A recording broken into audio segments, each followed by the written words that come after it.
Hey everybody, welcome to my booth. I'm Jay.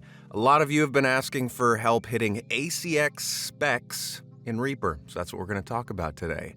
If you've got a question like this or that, then let me know and I'll make a video like this. If your need is dire and you want quick feedback, I'd recommend going through my coaching channels on my website. It's not a plug so much as a PSA. I mean, I guess it is kind of a plug, but I get to those faster. These YouTube videos are kind of as I can, for whatever that's worth. If you like this stuff and you find it helpful, you can pay it forward by clicking the buttons, very much appreciated. And if you're feeling particularly generous, you can check out the booth buddies down in the bottom corner. Welcome to Reaper, everybody. So right here, this is a audiobook session that I'm currently working on. I recorded all this at the end of last week. So I'm going to talk through what we're looking at and then how you can use everything to help hit ACX specs using Reaper. First things first, if you don't know how to set up Reaper, I've got a video on how to do that. It's titled very creatively, How to Set Up Reaper for Voiceover and Audiobooks for Beginners or something like that. I'll try to link it here for you, but go watch that. Come on back. Welcome back.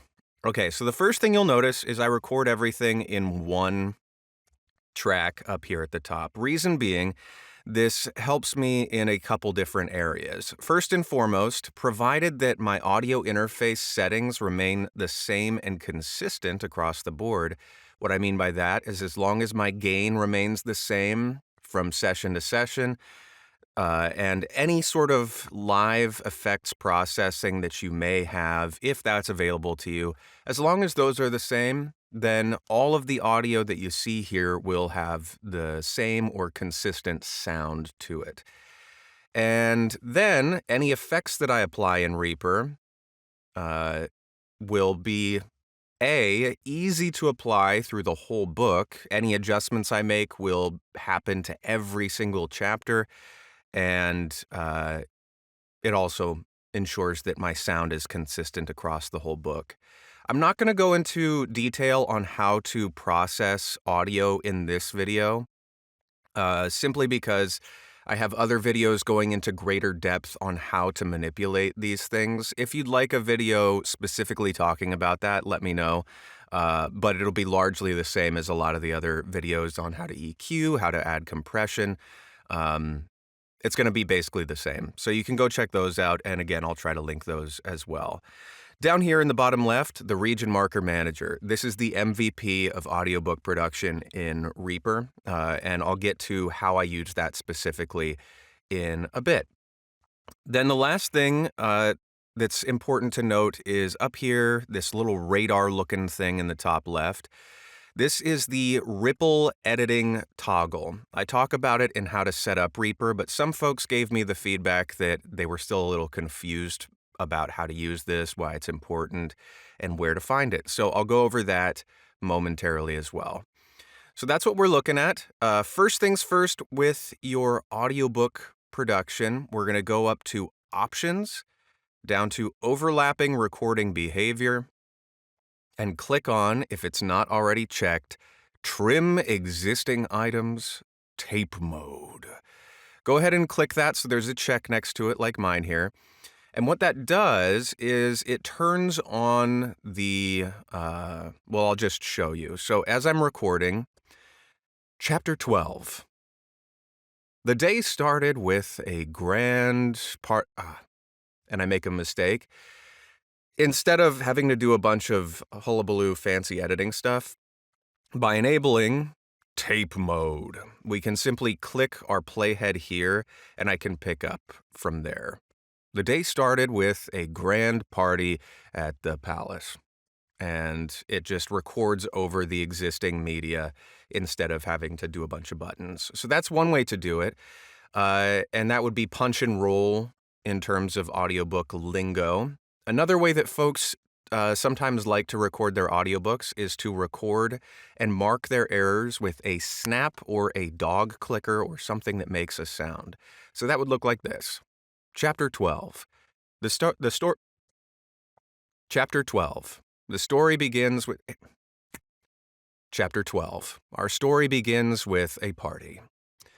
So by snapping or using a dog clicker in my waveform here, we can see that I've got this beautiful tall marker that is a visual note in sound saying, oh, I made a mistake. And what I can do there is split my audio right here and split it right here, about equidistant from the beginning of where I speak to the cut. So about that far, and keeping it the same here. This helps to keep my timing consistent with any edits. And then I just delete my mistake and we're on our way. So some people prefer to edit this way. I prefer the punch and roll that I showed you previously. It's dealer's choice. Now, this is where the ripple editing becomes important. So I'll show you again how to find that. If you're confused by that, feel free to scroll ahead if you've already got this locked down. So in my toolbar here, if I right-click, Customize Toolbar, this little window pops up and lets me customize my toolbar. We'll go down to Add, give that a click. I'm going to type in Ripple. Ta-da! And it gives me all of these ripple editing options. I'm going to click on Cycle Ripple Editing Mode and click Select. Bam! And you'll notice here in my toolbar, Cycle Ripple Editing Mode has showed up in my toolbar. And now if you look down here, you can see all the symbols, and I can drag and order them however I want. Once you've got it where you want, go ahead and click Apply, and it'll be there. I don't want two of those in my toolbar, so I'm going to click Cancel. But again, once you've got this where you want it, click Apply, and it'll set it up for you. So as I'm recording, if I have my ripple editing mode on, then when I delete things, it will ripple edit back, meaning, ta-da, it snaps back. If my ripple editing is off, if it's gray, not enabled, only the thing that I have highlighted will be interacted with or changed in some way. So nothing moves there. There's no ripple editing engaged. If I click this once, it has just the center 2 highlighted. That means that everything in the same track will have ripple editing enabled. So when I delete this, everything beyond it will snap back. If I have recorded more, the day began with a party. A feast was wonderful. Delete this, all of it snaps back. Now, where the ripple editing becomes really important, specifically in audiobook production, is I use regions and markers to help me out as I'm recording. A couple ways that I use those are, firstly, if dialogue shows up and a character starts speaking for the first time. So, as an example, Edgar the Old came into the room. Well, look at this party here. I'm quite excited for the party. Edgar the Old starts speaking, so I put a marker. The hotkey for that is M. Bam. This little red marker shows up here as well as in my region marker manager. I double-click there. I can name Edgar the Old. And now, whenever I'm recording later on in the book, so say this is 2 hours later and the next day, I'm recording and Edgar the Old pops up again and I want to remember how I performed him, I can go down to my region marker manager here, click on Edgar the Old, and it snaps me to where he speaks for the first time. I can listen to it. Look at this party. That's how he sounds. Okay, then I can go back to where I was. Similarly, if the chapter ends and I have another chapter here, so we're on to chapter 13 now. Chapter 13. The party ends in disaster. This is chapter 13. I use regions to mark my chapters. To do that, I select in the timeline here where I want my region to be, Shift R, and a region pops up. We'll call this chapter 13, and we're off to the races. Now, the reason why this ripple editing is important is if I have the track enabled, but not all of them, so if it's just the center 2 highlighted rather than all 3, it will only ripple edit the track. So watch what happens to my marker and my region as I delete this mistake that I made. So now these didn't follow along, meaning Edgar the Old is now, 3 seconds away from where it's supposed to be. This causes massive issues as you're editing if you don't have the proper ripple editing engaged. So if I engage the proper one, where all 3 are highlighted, that means that it will ripple edit across my whole project, including markers and regions. So if I delete this mistake now, Edgar the Old follows up, as does my chapter, which is really, really beneficial in making sure my timings and everything stay where I want them to be with regards to my chapter markers. So I'm going to get rid of this guy real quick to show you how I note my chapters. To make a chapter here, this is the audio for chapter 12. We've just finished recording it, and I want to note it as a region. To do that, I'll go up to my timeline and double-click here at the top, and it will highlight a time selection.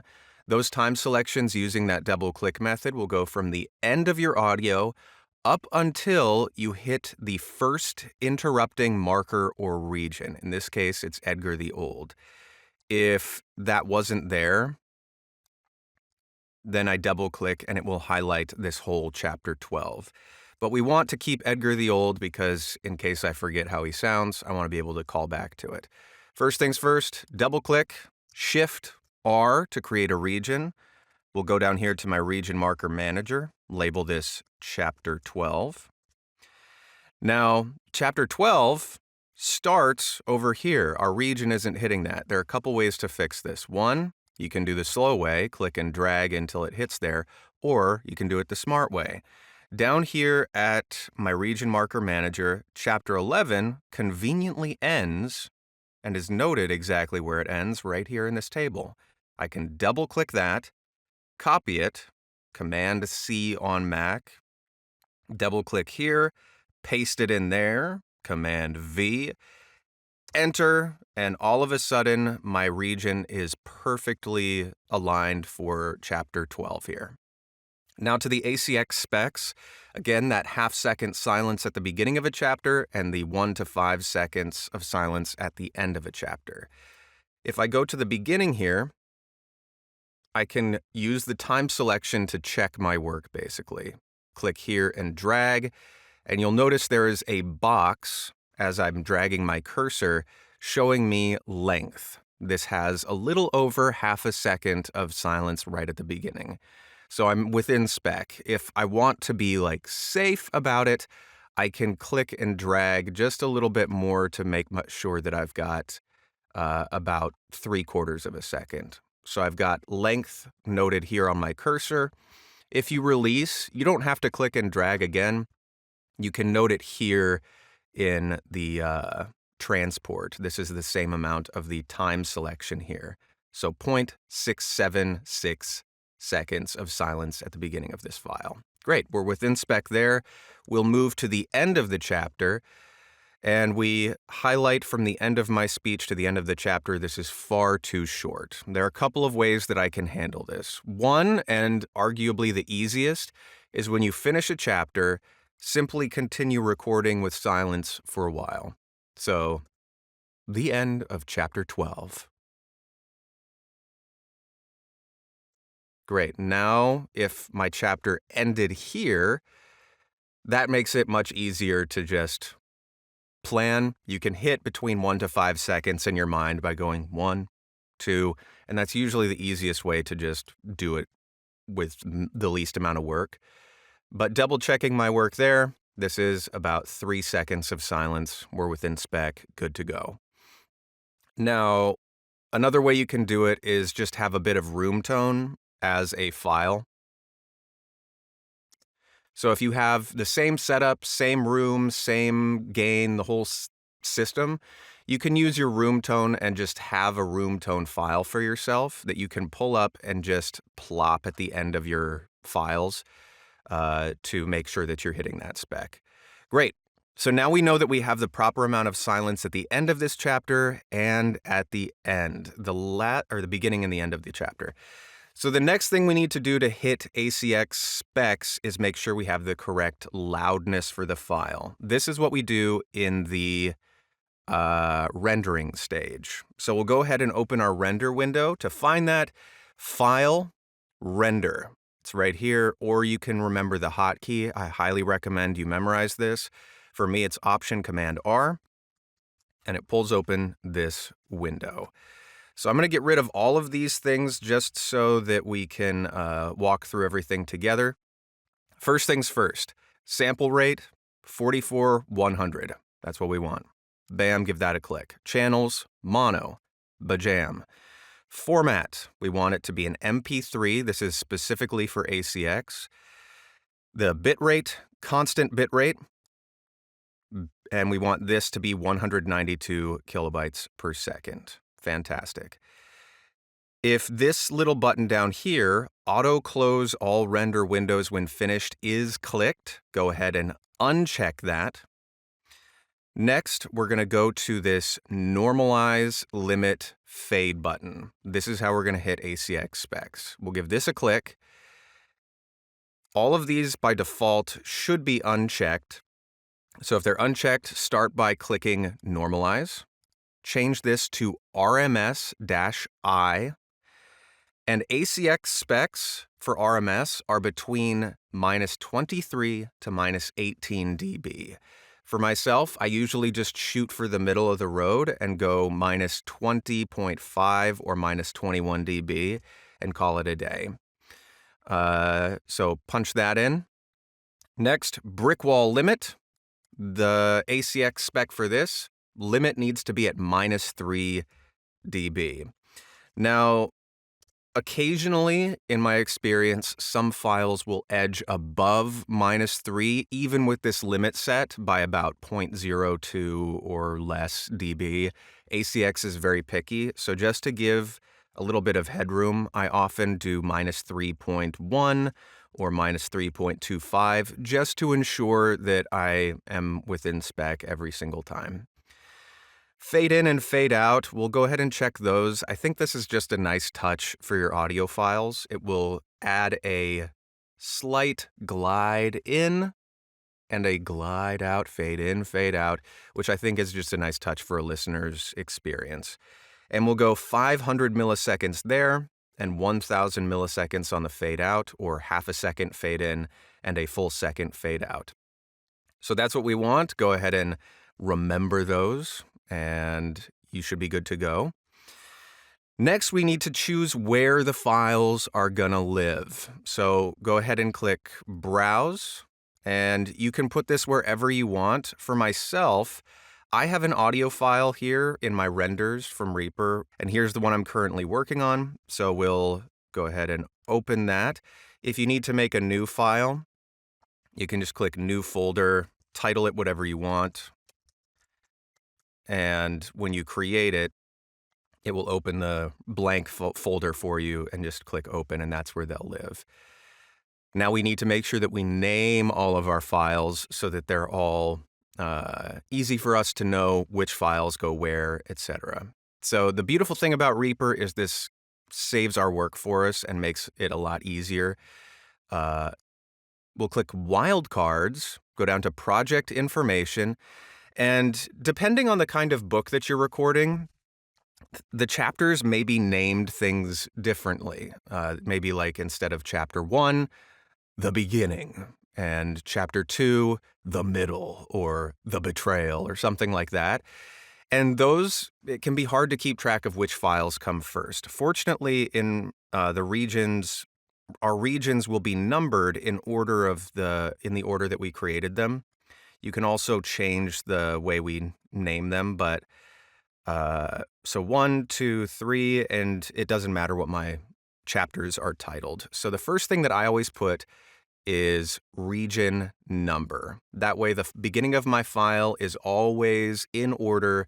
Number 1, chapter 1. Number 2, the betrayal. Number 3, etc. So that's the first. I usually like to do an underscore just so it's easier to read. And from there, it's really up to you on how you want to name your files or however your client wants you to name the files. I like to do project, which is just the title of my project here or the title of the book that I'm working on. And lastly, I'll put the chapter title, which would be the region name. So we'll go down and just click region. And we're good to go there. The last thing that we're going to want to do is set what renders out of Reaper, which is the bounds that we're going to select. That tells Reaper what we want the starting point and ending point of each audio file we want it to spit out to be. For us, you guessed it, regions or our chapters. All project regions will render every chapter that we've worked on, so we'll select that to start. And before we do anything, we're going to click Save Settings, then go back up to Presets, All Settings, down to Save Preset, and we'll name this ACX Spec or something like that, ACX Render, whatever you want. If I click OK, when I go back to Presets, All Settings, there's the thing. And so what this does is instead of having to go through, click all that stuff that we just clicked, we can just come up here at the time when the time is right and click this, and everything will be set up as we want. Now, say I've recorded my whole audiobook and I need to go back and make a change or a fix to one chapter specifically. If I don't want to render the full audiobook and I just want to render chapter 12, I just go to bounds and change that to selected regions instead of all regions. With this, any chapters that I have selected in my region marker manager will render out when I choose to do so. So we're just going to do chapter 12. And we'll click Render One File, and it will start to spit it out. So this window is where we get to check our work and make sure that we're within spec. So yours may not say RMS here. It may say LUFS or LUFS. To see RMS, go down to Stats and Charts, calculate statistics when rendering, and check RMS, etc. here. If RMS doesn't flip on here for you, you can just re-render the file and it will spit it out. So say RMS hasn't showed up, I would just go back, re-render this, and it will spit out the RMS statistics for me. And here we see peak. It's below -3 dB, so we're good. And the RMS value that's important is RMS-I. The reason RMS-I is the one we want is that's the RMS for the full file. These ones are more specific information about when it's the loudest or the average loudness of certain areas. They're not important for us to look at in terms of ACX. So for this, I'm within spec. I'm below -23 and below -3 dB there. Great. One thing to note is occasionally shorter files, like if there is a part 1, and that's it, or the title card, Edgar the Old Goes to Town by J.R.R. Tolkien, read for you by Jaymyers. Those files tend to or have the potential to kind of be wonky with the loudness specs. Here are a few fixes for you. So if I have part 1, we'll make this a chapter. Again, double click, Shift R, it's a region. We'll call this part 1. And we'll go to render. So as an example, if I click render here, it's going to spit that out, but you'll notice my RMS value is not hitting the target. There are a couple of ways to help yourself out here. The reason it's not hitting the target is because the amount of silence in this file, the end of the file, it's 3 seconds long, but there is only about 3/4 of a second of actual sound in it. So to make sure that we're hitting the spec, we want to make the silence basically as short as possible for these chapters to start off with. So we'll check this first half. Okay, that's about as short as it can be. It's about half a second, we see here. And then the end of the file, that's about 2 seconds. So we'll cut that in half to make it just over 1 second. We'll double check our work here. And that's just barely over a second. So now we'll try rendering again and see where we're at. Overwrite. So we're still about 2 dB shy, or 1.5 dB shy of our target. So we're going to go back to if that happens, we'll go back to the normalize button here and change this RMS value to an insane number. It's not going to sound ideal, but it's what you got to do to hit the specs. So honestly, I'm going to jump this up. Normally, I will bump it up by just the amount that I need to. So we see here that it's 1.5 dB about above the target. We had this set at minus 20.5, so we'll change this to minus 19 to start off with. We'll click render. That only helped us out by 0.5 dB, which is the unfortunate reality of this type of thing. So from past experience, I'm just gonna jump this way up to minus 12 dB and call it a day. Boom. And now all of a sudden we're within spec. Again, that's not ideal, but that's the way ACX works, I guess. Close, and that should do it for you. So if you have any questions about this or anything else, hey, let me know. That's what I'm here for, and I hope this was helpful for you. Until the next one of these, be well, everybody. Happy recording, and toodles.